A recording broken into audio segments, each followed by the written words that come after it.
These are some of Alen's drafts from his later years. Just casual doodles, really. And these are just some unimportant letters. I couldn't be bothered to sort through them before I left.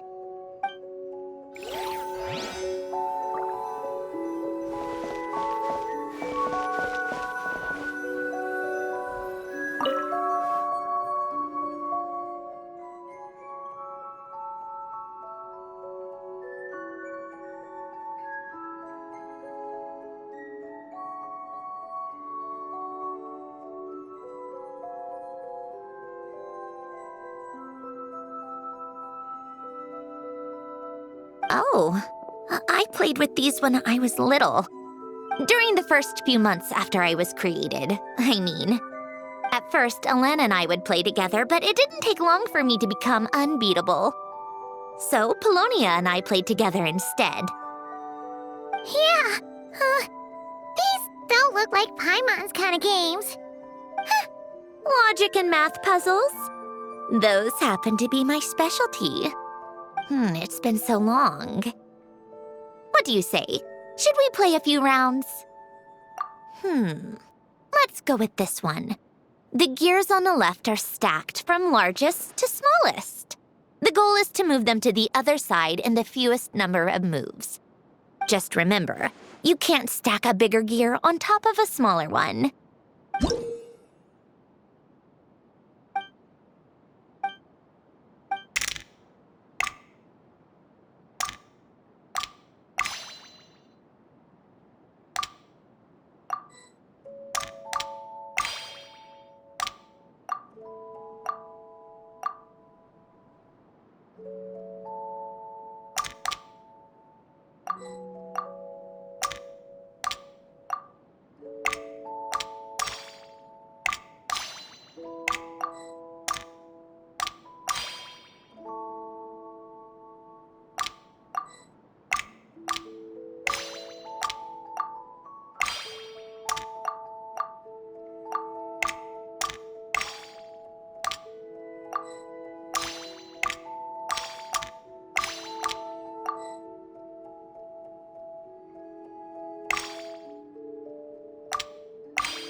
like it took you a few extra moves.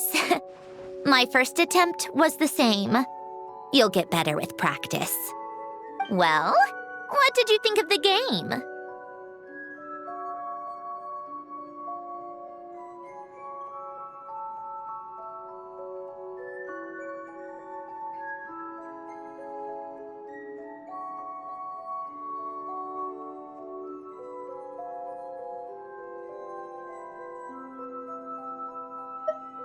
Well, these kinds of puzzles aren't for everyone.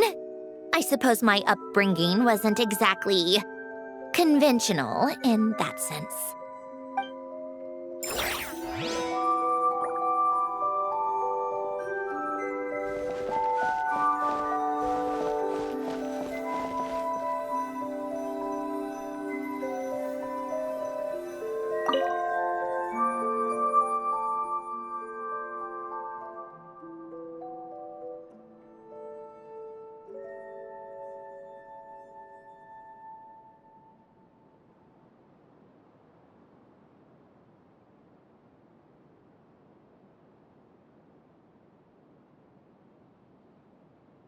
This was Elaine's workbench.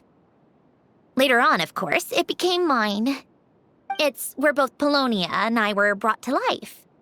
Before Elaine was bedbound, this is where he would teach me about mechanics. I would sit and listen, chiming in with questions here and there. Later on, when he got too sick, I took over and would work on Polonia here.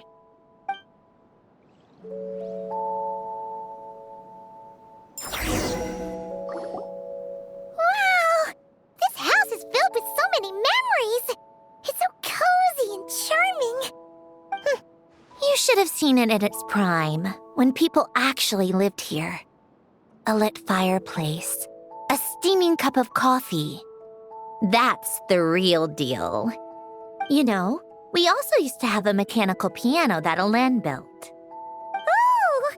How chic! Elaine never played it much.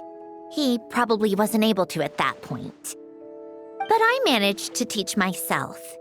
Music theory is essentially math after all.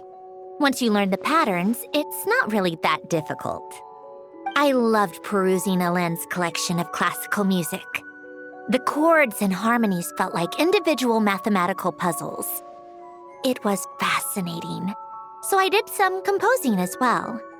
But as Elaine continued to deteriorate, even the sound of music began to grate on his nerves. So I got rid of the piano. Aww. Back then, I assumed a piano was like an ordinary clothing rack, commonplace in every home and easily replaceable. It was only after I left that I realized how hard a good piano is to find. Enough about that. Elaine's gift should be just in here. The only things undisturbed before I left were a few of his personal belongings.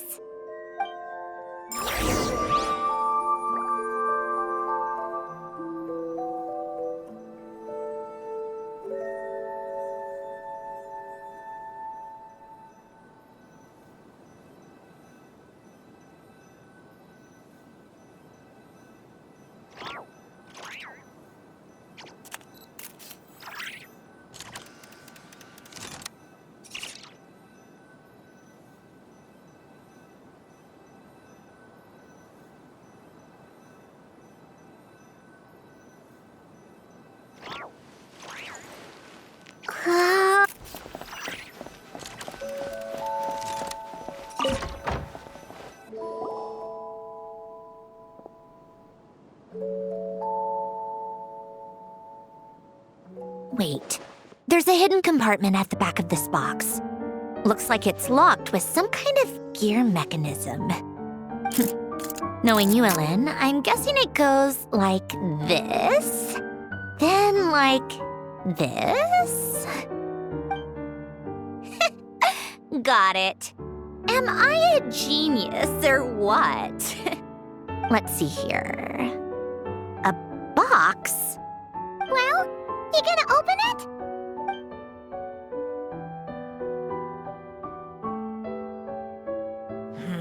It's heavier than I was expecting. Just how much stuff is in here?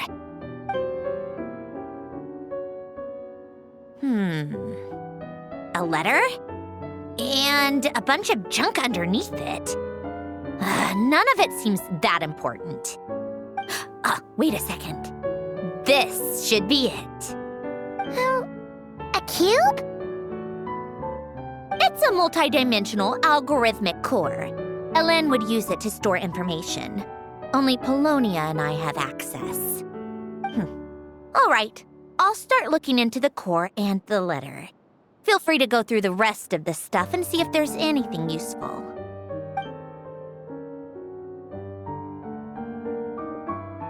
Okay. Hold on. There's another picture in here. This one has writing on the back. A snapshot of you playing among the plants shortly after you were born.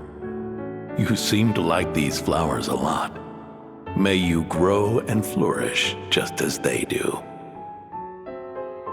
Huh? Wow! Look how happy you are in this picture. You've changed a lot since then, huh? What's that supposed to mean? Just that you come off kind of aggressive sometimes. Or, annoyed at everyone around you. Well then, people should stop being so annoying. It's not like I'm the one with the problem. Of course not. Oh, here's something else. Looks like a piece of paper torn out from somewhere. Today, I solved another math puzzle and made a breakthrough on a construction problem the Institute has been stuck on for years. Am I a genius or what? No, wait, that's From now on, I should have people address me as Her Highness the Clockwork Princess, unraveler of all reason. Nope. No more of that. I thought I tore this page out. You wrote this? Then how did it get... Wait, there's more writing at the bottom. You seem to have developed a distaste for this particular entry, considering I found it in the trash. I'm sorry, but I could not help but hold on to it. Forgive me. Helen! Don't be embarrassed. Everyone goes through a phase like that. Nonsense! I wasn't even the one who wrote that. It must have been Polonia.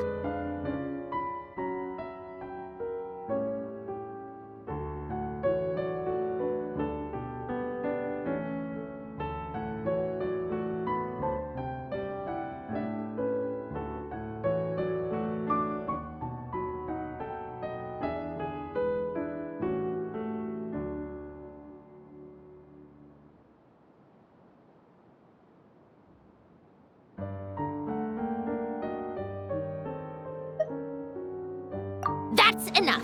I told you it was Polonia. You know what? We're done with this. No more rifling around in the box. Just put it down and let me read the letter. To my little clockwork princess.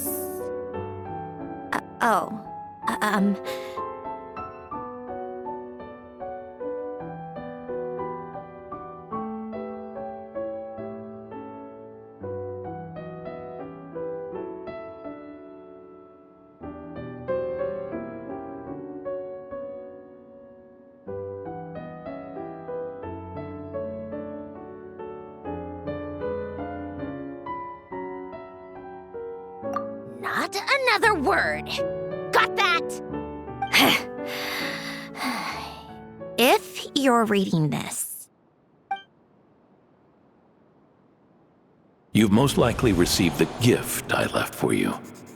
I just hope you didn't stumble across all this while cleaning out my effects or something trivial like that. I once asked if there was something you wished for. Do you remember that? I wonder if time has changed your answer.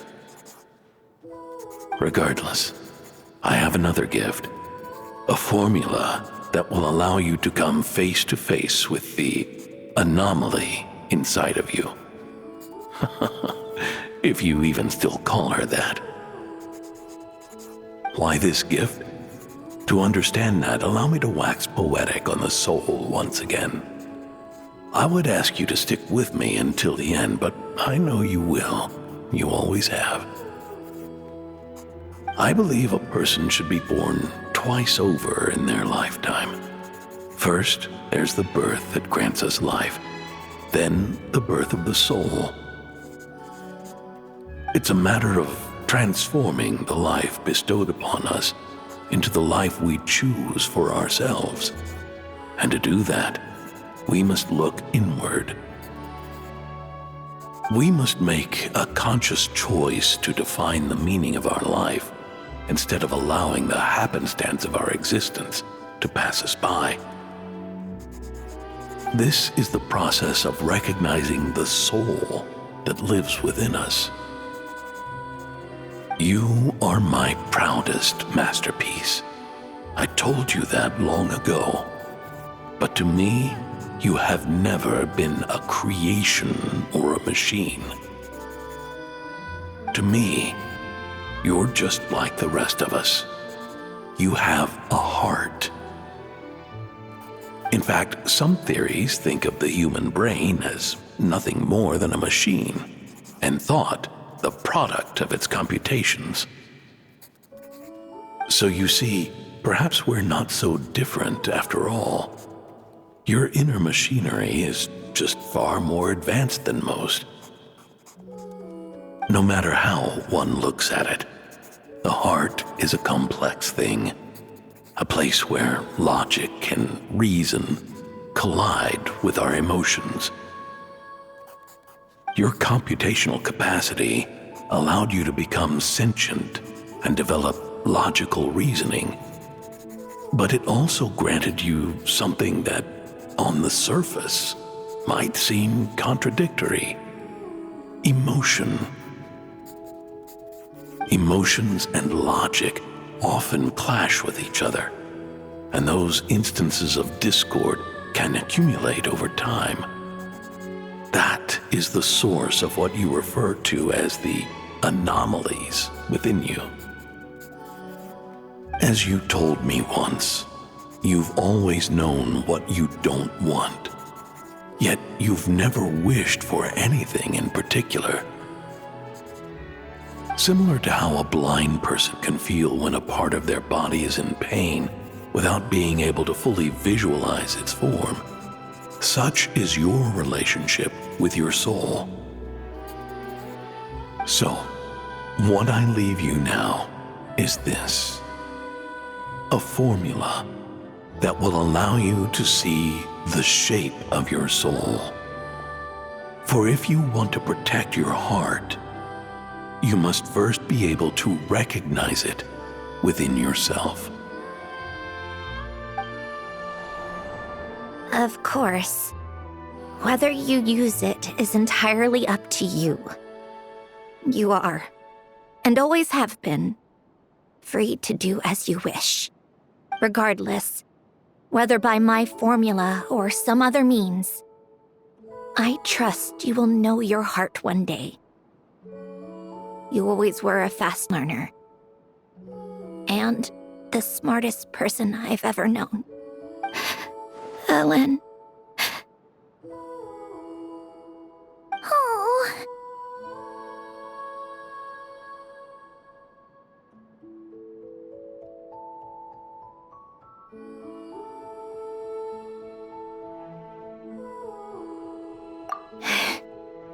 I'm fine. I've already figured out how this formula works. Let's get out of here and then we can use it. You made up your mind already? You're gonna do it? Why wouldn't I? Resolving the anomalies within my core is the reason I came here in the first place.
No, I can do this on my own. But, do you want to watch? What do you mean? I already know what anomaly I need to resolve. Like Alen said, she's an amalgamation of all the times my logic algorithms have clashed with my emotions. And by resolve, you mean that literally? Or... Yes. But if you, let us in like that, wouldn't that mean letting us see a bunch of your, inner thoughts and secrets? If what Alen said is true, then I'm about to be... born anew. Or whatever. This is your chance to be lucky enough to witness it. Besides, you already read my whole diary. When it comes to keeping my innermost thoughts to myself, well, I think that ship has sailed. You're really sure about this? How many times do I have to say it? I finally let you in as, friends, and you want to question it. I'm not gonna offer a second time.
Enough with the mushy stuff. Just follow me.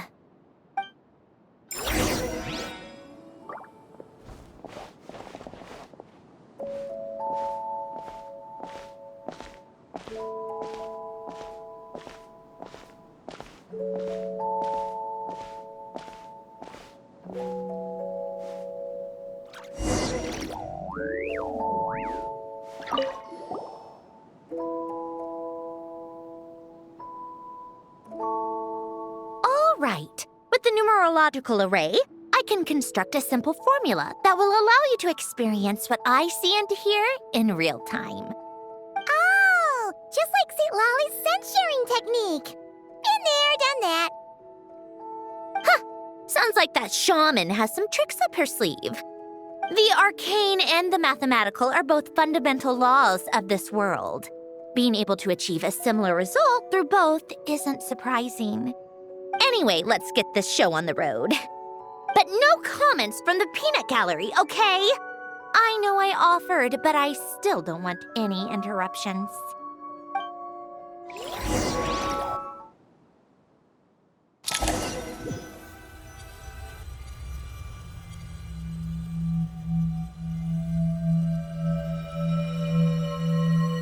Is this my heart? No, it's probably just the result of Alain's formula. A space dedicated to resolving anomalies. Huh. But it looks like the walls are all...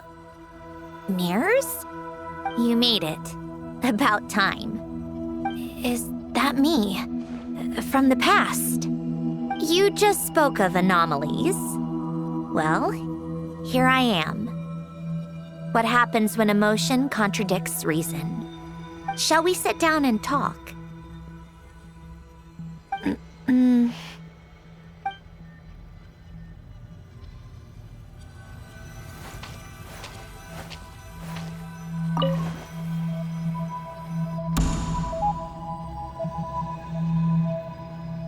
That should do it. Hello? My name is Alain Guillotin. Can you hear me? Brings back memories, doesn't it? The time we spent here. Here. I want you to have this. A notebook? You can use it to write things down. I don't need to write things down. I have unlimited memory. Even so, some things are more important than others, right? You can use it to write about the things that matter. So you wish me to carry out a basic priority sorting operation? I suppose you can think of it like that for now. But journaling is also an act of finding oneself. Much like we use wooden stakes to guide a plant to grow in a certain manner, what we choose to write down gives the soul much-needed direction. In the act of choosing what to forget and what to hold on to, we decide what kind of person we want to become. I don't understand. Like I said earlier, I don't need something like this.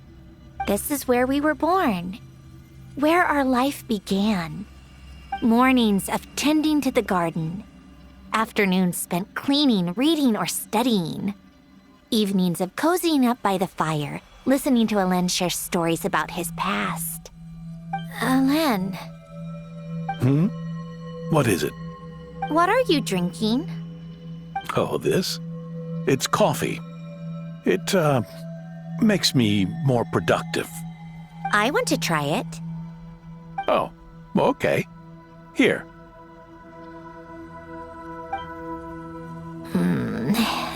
Bitter. Speaking of, why did you design me with senses? Taste, smell, touch. Well, I'm not quite sure. It just felt like the right thing to do. I suppose I hoped you might have a life of your own one day, and that you deserve to experience all life has to offer. Oh. Still bitter. But the smell is nice. I thought those peaceful days would go on forever. You know that's not possible. Maybe. But how was I supposed to know the end was just around the corner? That was just bad luck. Was it? Well, it certainly became a pattern, now didn't it?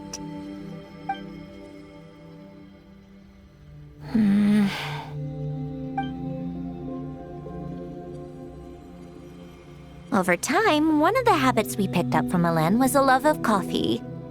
We even took to hosting tea parties. A machine acting like a human. Kind of laughable, right? I suppose that's just what I'm used to. Yeah, that's just what we're used to. Hey, this place isn't half bad. Great spot for a party. More and more people seem to be showing up to my tea parties uninvited. Anyone care to explain? Can you blame me? I saw Columbina leading Capitano somewhere, and I had to see what that was about. I had simply asked Columbina where I might find Arlecchino. I have business to discuss with her, and Columbina suggested looking here. Tartaglia and I were unaware that this was a private gathering. Apologies for the intrusion. It won't be for long. Whatever. Just add it to the list of annoying things that have happened today. What's one more? Since you're here, you might as well stay for a cup of tea. See? Told you she wouldn't mind. Much obliged, Sandrone. Well, look who we have here. Good thing I brought extra desserts. This has turned into quite the occasion. Capitano, I was just about to go find you. Pardon the intrusion. Rest assured, I won't sully your gathering with talk of work. We can have our discussion later. Spoken like a true gentleman. A certain unmannered 11th seat could learn a thing or two. You know, you really should start being nicer to me, Rosaline. Or I might just snatch that 8th seat right out from under you. I'd like to see you try. If you're gonna fight, take it outside. The only mess I plan on cleaning up is tea-related. I still don't understand how our quiet afternoon turned into such a crowded gathering. One by one, people just kept barging in. And then, one by one, they left without a word. Yeah, pretty annoying, huh?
Of all my days with the Fatui, the times I spent with you, Arlecchino, and Rosaline, they were my favorite.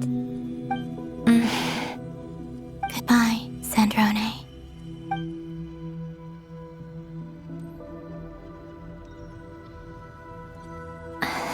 Don't go, Columbina.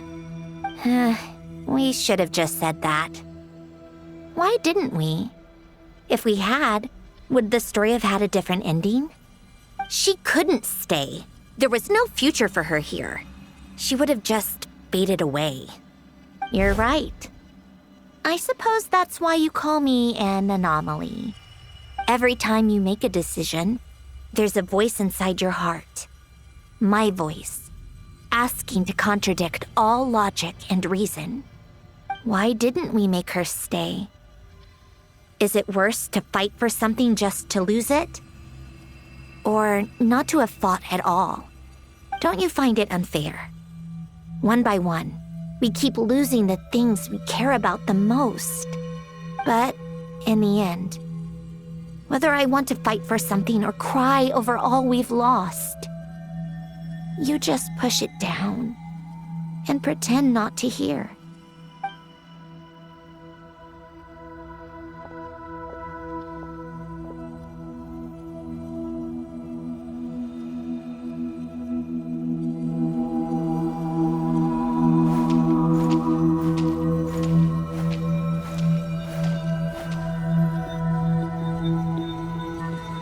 And now, even Polonia, the other half of Elend's legacy, the last remaining member of our family, even Polonia is no longer with us.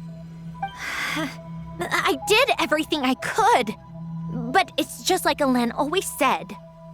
Polonia was one of a kind. There was no replicating what he managed to create.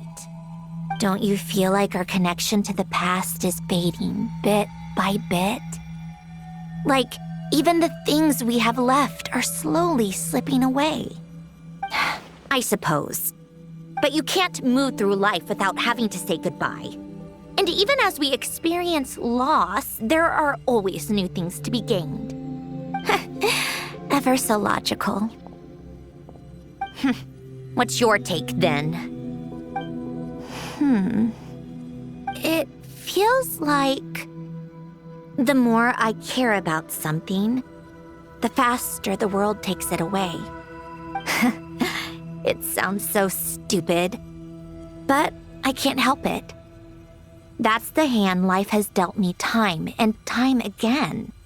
Why even fight for something that's just going to be lost in the end? Better to never have had it at all. Better if it would all just disappear. Dark, I know. But the heart wants what it wants. Maybe the stellar linchpin appeared because of me. Because of what I wish for. I don't think so. Yeah, probably not.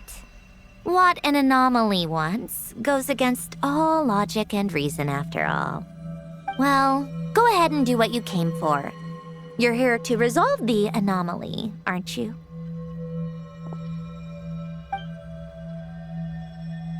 Yes. What's it gonna be? Keeping me imprisoned here like before? Or eliminating me entirely, like debugging a code? That might actually be a mercy. I don't care. I just don't want to experience the pain of loss ever again. Go ahead. I'm ready.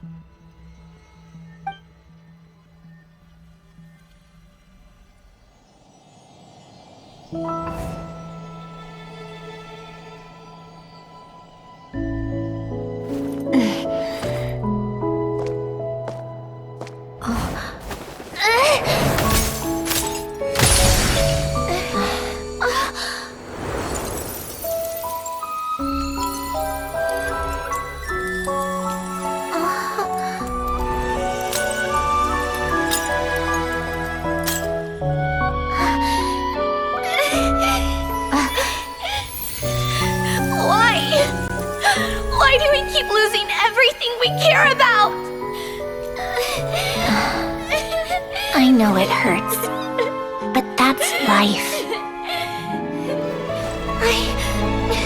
I wish... I know. I've always known. Because we've been one all along.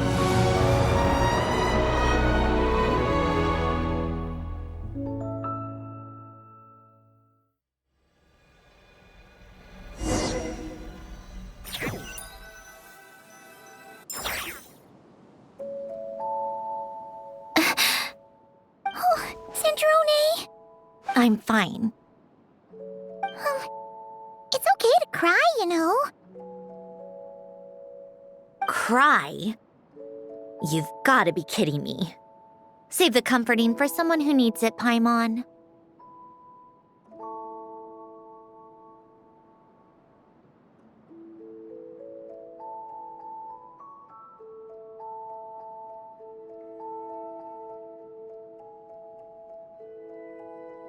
The emotional side of my core algorithm. My emotion module has always been fully developed and operational. Ellen tried to tell me that too. I've just chosen to ignore her voice all this time.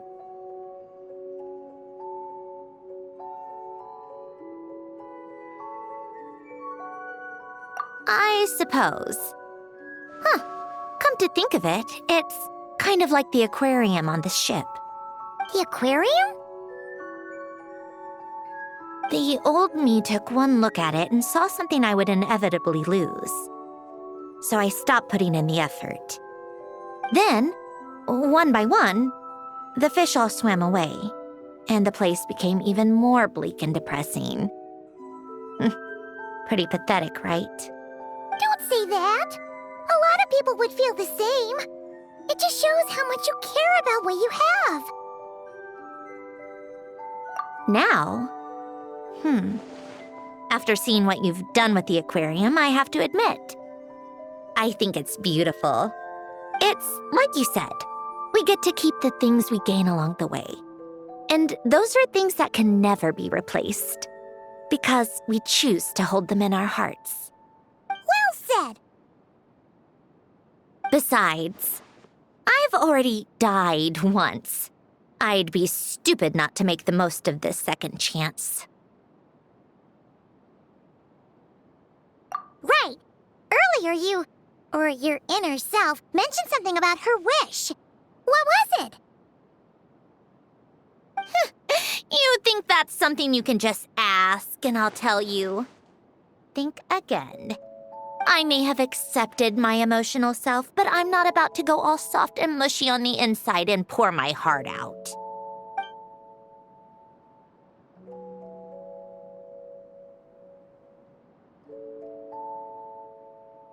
That said, taking a step in the right direction couldn't hurt.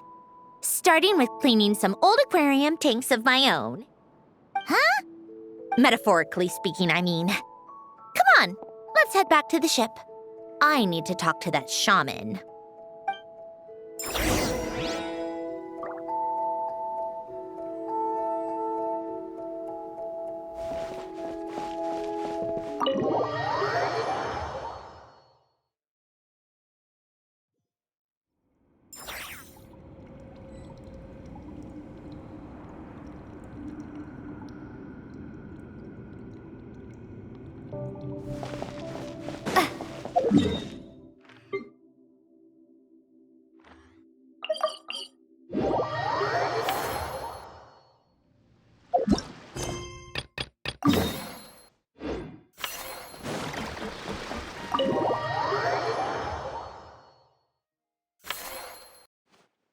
Huh? Resentful lost souls? You couldn't get comfortable sleeping near the Opera Epicles, right? Well, I bet that's why. The Fountain of Lucine is where all the water in Fontaine gathers. So that's where the emotions within the water converge as well. Hold on. If it's souls we're dealing with, feeling uncomfortable should have been just the beginning. I should have been able to hear their voices or something. And under normal circumstances, I'm sure someone of your talents would have. The problem is, these souls are no longer complete. Remind me how they ended up like that again? You mentioned something about them being split apart? Yes, it's called soul severing. Renee of the Nartsitzenkreuz Ordo came up with it. After learning of Fontaine's impending doom, Renee thought if he could find a means for the soul to live on in perpetuity, it might ensure the world's salvation. Soul severing was the first step of his research. Unfortunately, his theory of the four orthants was imperfect at the time, and a failure along the way caused his physical form to dissipate. Jakob, another member of the Nartsitzenkreuz Ordo, sought to carry on Renee's legacy and restore his physical form. He even used some of the people who stood in his way as test subjects for his research. By severing their souls? Yes. After Renee successfully awakened, the two continued their research, and all the severed souls ended up merging into Renee's consciousness. After you saved Fontaine by turning Fontainians into true humans, these souls returned to the ley lines. But the souls severed before Renee awakened had nowhere to go, doomed to forever wander the waters of Fontaine as listless spirits. Almost as if they exist outside the bounds of this world. Unrecognized by the ley lines or fate. No wonder I couldn't sense them.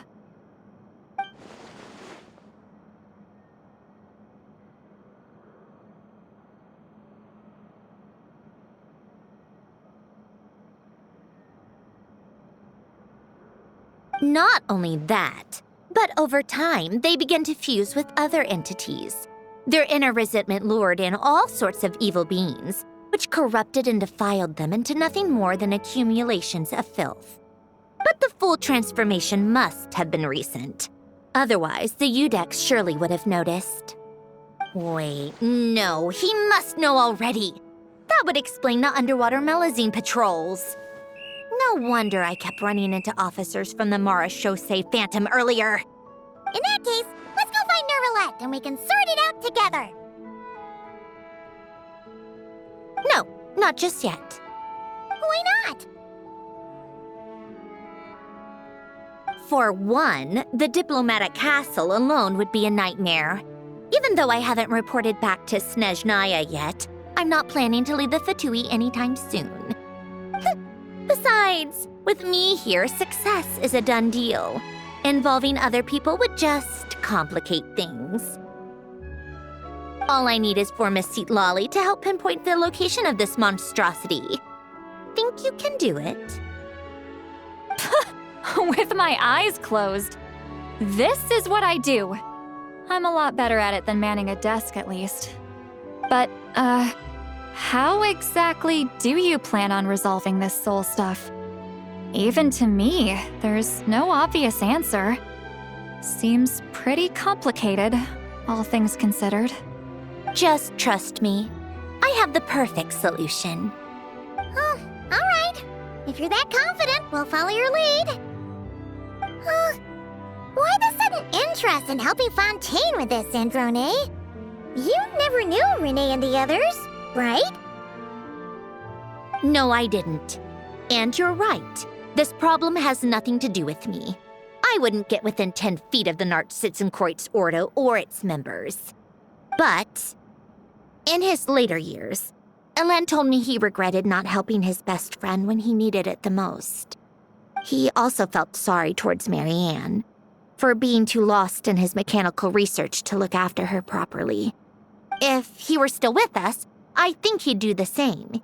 He might have a few choice words to say about it, but even after everything, he wouldn't leave his friend's mess for someone else to clean up. Friends shouldn't hold grudges or leave behind regrets. Fixing what happened between him and Renee was one of his greatest wishes. All I'm doing is fulfilling it in his stead. You know, you really do seem a little different now. You mean everything that just happened wasn't for nothing? Why, thank you for pointing out the obvious, Paimon.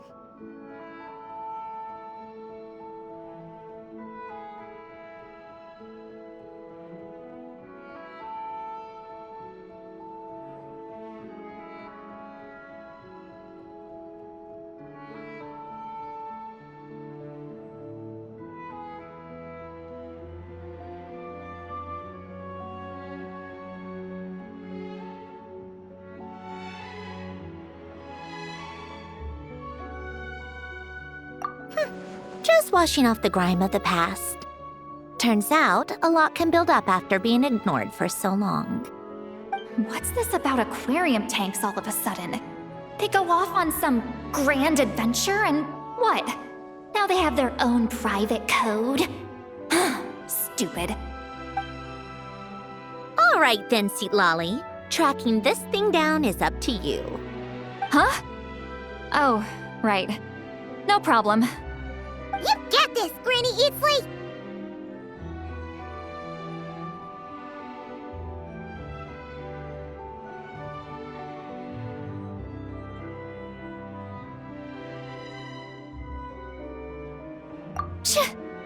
You! Come with me to Hotel de Boer for a drink. Right now. Why? Because I said so! Miss Guillotin, I'll report back on the location tomorrow morning. Just need a drink or two first to bolster me up. Well, don't let me keep you. All right, you. Time to go. I've got scores that need settling. Huh?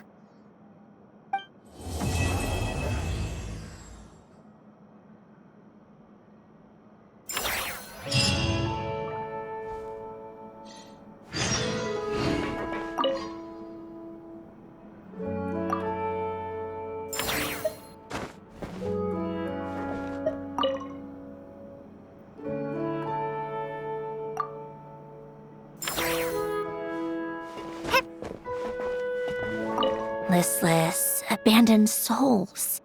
An accumulation of resentment and filth.